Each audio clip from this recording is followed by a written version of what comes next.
Greetings, EMDR colleagues and friends. Kambria Evans here, the teaching and learning EMDR consultant. I had so much fun doing last week's video podcast. I loved getting all of your messages about how it inspired you. And as promised, this is going to be part 2 of 2. And today we're going to be talking about how to experiment and innovate in your practice. Because last week I was telling you that you can do this, that I've done it, I've been successful. And now I want to give you ways you can actually do this. Because winter is coming, busy season is coming. And I want to talk a little bit about, what a busy season means for EMDR clinicians and how you might make some changes right now, today, while the sun is shining. It's summertime, everybody's relatively happy before our hardest, darkest time of year. So, I have to say, full confession, I am tired today. But I'm showing up. And I'm tired not because I've been working too much. I'm tired because I've been going on vacation with my family quite a bit this summer. I had set up my practice before COVID to take time off every month, typically about a week. And then during COVID, I really stuck to that, taking about a week off or more. And I'll talk about today how I was able to do that. But this summer, I've been taking off more than that because I wanted to really replenish myself after the year that we've just had with COVID and doing virtual EMDR. And vacationing with 4-year-olds is not relaxing. It's kind of like the same thing that we do, but, with an ocean or sand or like a amusement park or whatever it is. I know my parents out there with young kids know what I'm talking about. But being out in the world, being around lots of people outside, was a lot for my nervous system to take in terms of stimulation. So that's made me tired. My 4-year-olds made me tired. We had a blast. But thirdly, I think that having so much space this summer has really allowed me to appreciate how hard it's been through this pandemic. And it wasn't because I was working too much. It wasn't because I even had a busy season last winter. It wasn't because of any of that. It was just because this has been hard. This kind of, whether it's in the forefront or the background with COVID, my nervous system is tired. And I was really able to feel that tiredness being away from my office and my clients as much as I have been this summer. And I will continue to take breaks this summer. I will continue to take at least a week off through the whole next year because that's how my practice is set up. So I'm saying all of this because I know a lot of us have been going on vacation this summer. And here's what I want. Here's the point of all of this. I don't want my people, my EMDR clinicians, my community, to have this space this summer to get replenished, to feel your feelings, to do whatever you need to do, to be with your families out in the world a little bit more than being in lockdown. I don't want you to do all that and then go back to the way it was. Because I don't think we have the stamina to do that after the last year and a half of COVID. And also, I just don't think that it's feels good. Even if there wasn't a pandemic, I don't understand why we have subscribed to this idea of having a busy season. I don't understand why we have decided as a community that just because demand increases, right, that somehow means that we have to be reactive and responsive instead of proactive and intentional and thoughtful, which is a different position to start from, right? Our busy season is when it's the darkest, when it's the coldest, and when it's the most holidays. It's when our kids are off of school the most. It's when we're interacting with people that we love over Thanksgiving or Christmas or Hanukkah or New Year's. It's when we are supposed to be celebrating important events that mean something to us with the people that we love. And I don't understand why we as EMDR clinicians have agreed in this contract that we've somehow signed that we are going to be the most tired and the most burnt out during those times. that just feels like bullshit to me. So I want to talk about that today, because nobody wants to try to spend time with family and friends around the holidays when you're burnt out. Like, it doesn't feel good, right? It feels really hard. So I want you to listen to this today and take in whatever feels helpful, as always. I want you to think about what you want your busy season to look like and feel like for you this year in 2021 and beyond, right?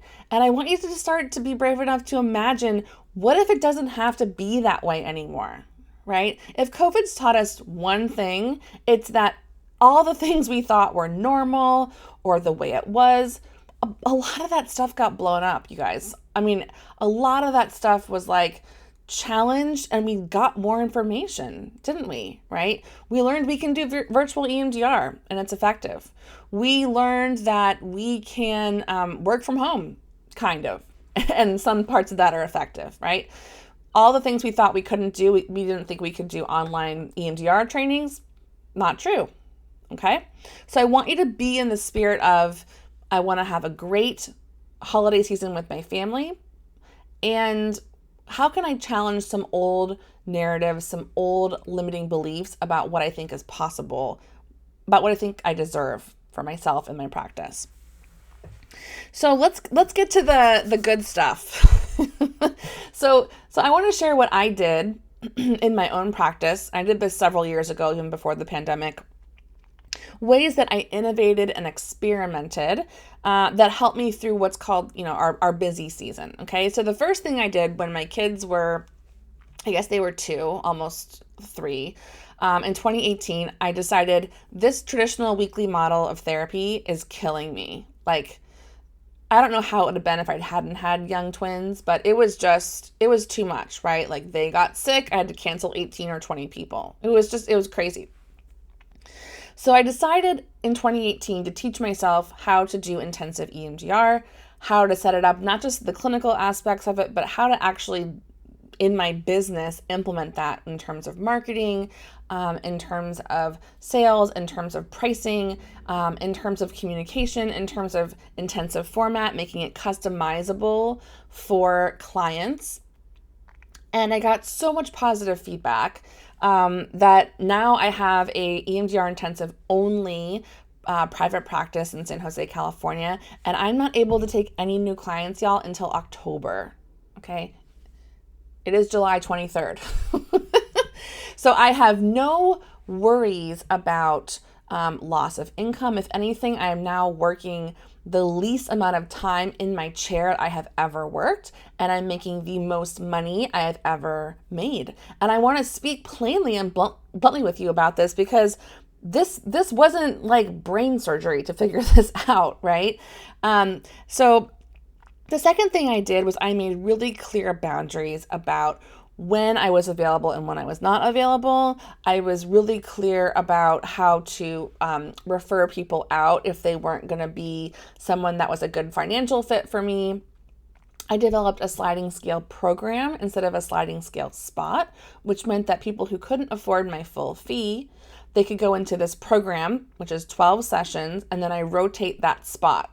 So they come to me in the program, work with me at a reduced rate, because I'm a specialist, not a generalist, and they get to work with me on a treatment goal, right? And if they want to continue, maybe I put them back through the program and on the waiting list for that, and then come back. Or maybe they want to go work on some stuff with a talk therapist, okay? Or another EMDR therapist. But it's like this idea that I didn't have to be available to everyone all the time on their terms felt really, really good. Right? For me as a mom with young kids, for me as a business owner, it really kind of gave me my life back, quite honestly. But it was not what I was taught in grad school. It was not what I was taught from, previous supervisors in different agencies. So it really was novel for me. And I will never go back. I will never go back to weekly sessions.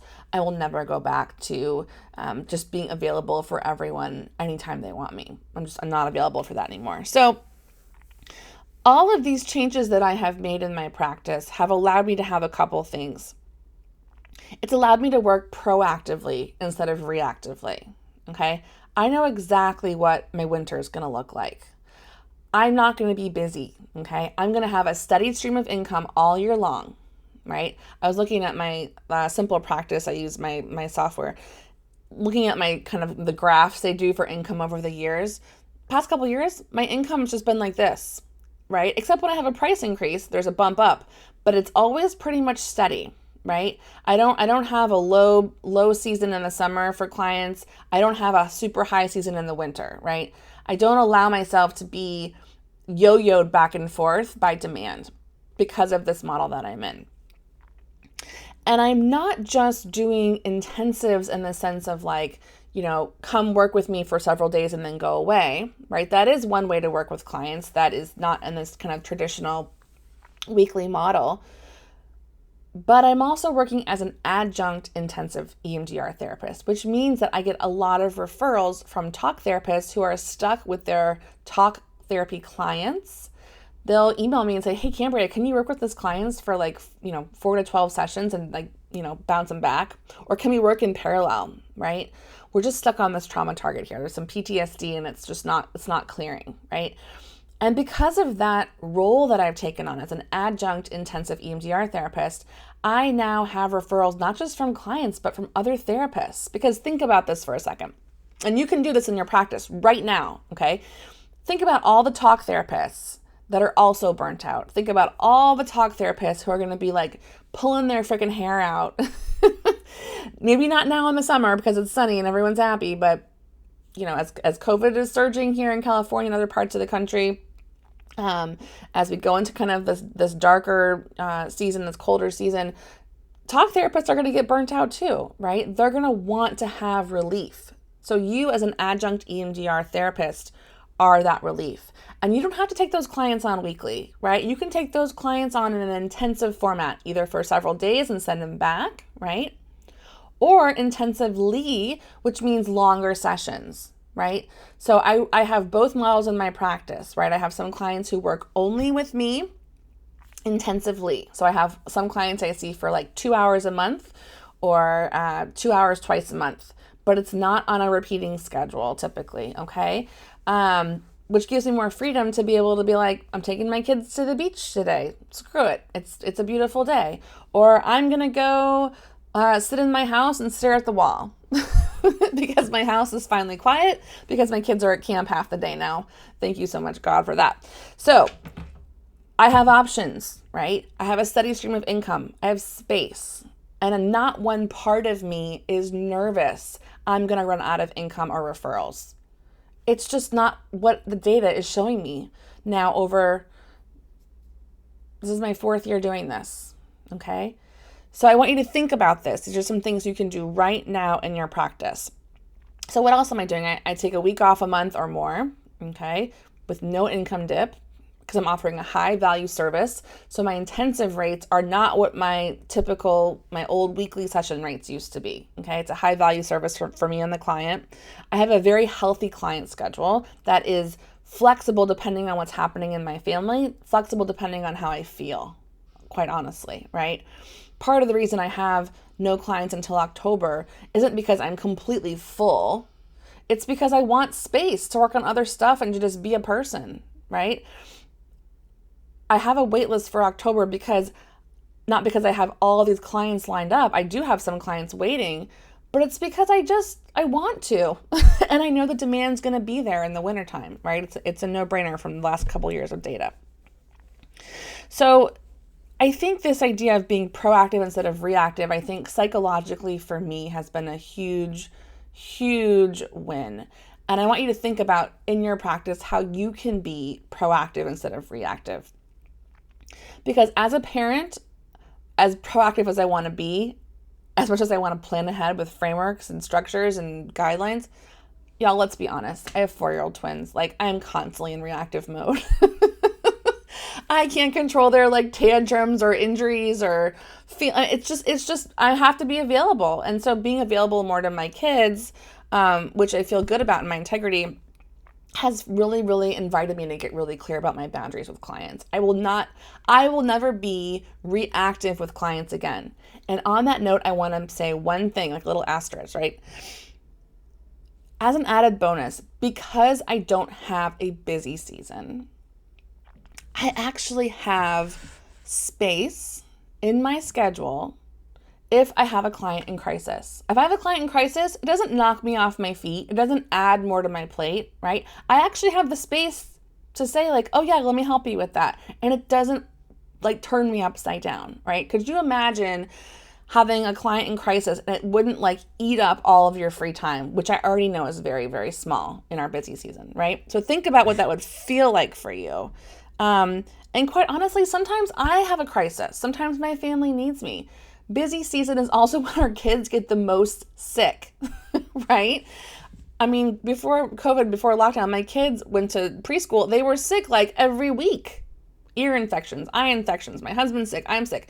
I want to have space in a busy season time in the winter to be sick. Like we deserve that as people to do that, okay?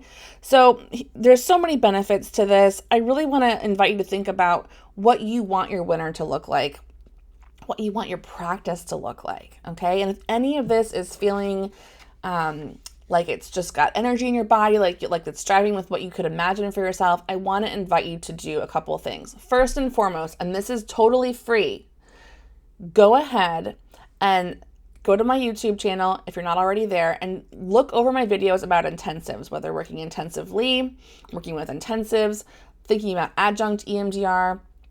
Think about how you can get out of this weekly session model.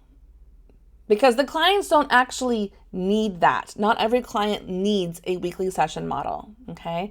Now, if you're on insurance, that's kind of a different flavor, right? But just because someone takes insurance doesn't mean that they can't see you in an extended session, and they don't have to see you weekly, okay? You do not have to be trapped in a weekly session model because someone said that might be a good idea clinically however many decades ago, and because insurance companies typically expect that format, okay? I want to invite you to take some ownership and some agency around that, okay? That's the first thing you can do. And I want you to sit down and think about, what will my winter look like? What will it look like? And could I imagine having a steady stream of income all year long? Except when I raise my rates, which should be annually, and then it goes up and plateaus more or less again, okay? If this is really resonating with you, I want you to know that we are releasing 2 kits, okay, for high value services for your EMDR practice. So we have the practice design kit coming out in early August. It is going to be an overview of all high value services that you can implement in your private practice. It's an introduction to all of that, okay? If you are a consultant or a CIT, we are releasing a consultation kit. Nothing like this exists at all. We need it desperately. And in this kit, we are talking about how to design your consultation business. Same idea, so that it feels proactive instead of reactive, that your pricing supports the lifestyle you want to have, schedule, so on and so forth, and how to just be an amazing teacher and market in a way that you can just have a wait list available to, have people lined up, okay? Really great marketing ideas in both of those kits. So if either one of those feel exciting to you, I would encourage you to go ahead and get on the wait list for those. If you get on the wait list before early August, you get a 20% discount at purchase, okay? So the lowest rate it will ever be will be now. So no matter what you choose to do, I hope that you will at least take some time to let this soak in, to imagine and give yourself permission to dream a little bit, that what was before COVID does not have to be what is after COVID for your practice. And I would invite you to think about how you might implement some of these ideas, whether it's EMDR intensives, working intensively with longer sessions, doing some adjunct EMDR intensively or with intensives with other talk therapists, and how you can just make a really clear structure for yourself, being in a position of proactive instead of reactive. Just see what that feels like for yourself, because guess what? It's exactly what we teach our clients to do, right? We teach our clients to not be codependent. We teach them to have boundaries. We teach them to have structure in their lives, that they get to be a priority. And if anyone gets to be a priority this winter, y'all, it is trauma therapists. It is you. Okay, I'm holding that belief that is true, and I know a part of you believes that's true as well. So, as always, it was so much fun to be able to connect with y'all on here. I can't wait to hear how this video impacted you. I love getting your messages. And as always, I am wishing you health and safety. I am wishing you joyful confidence, and I'm rooting for your success. Take care.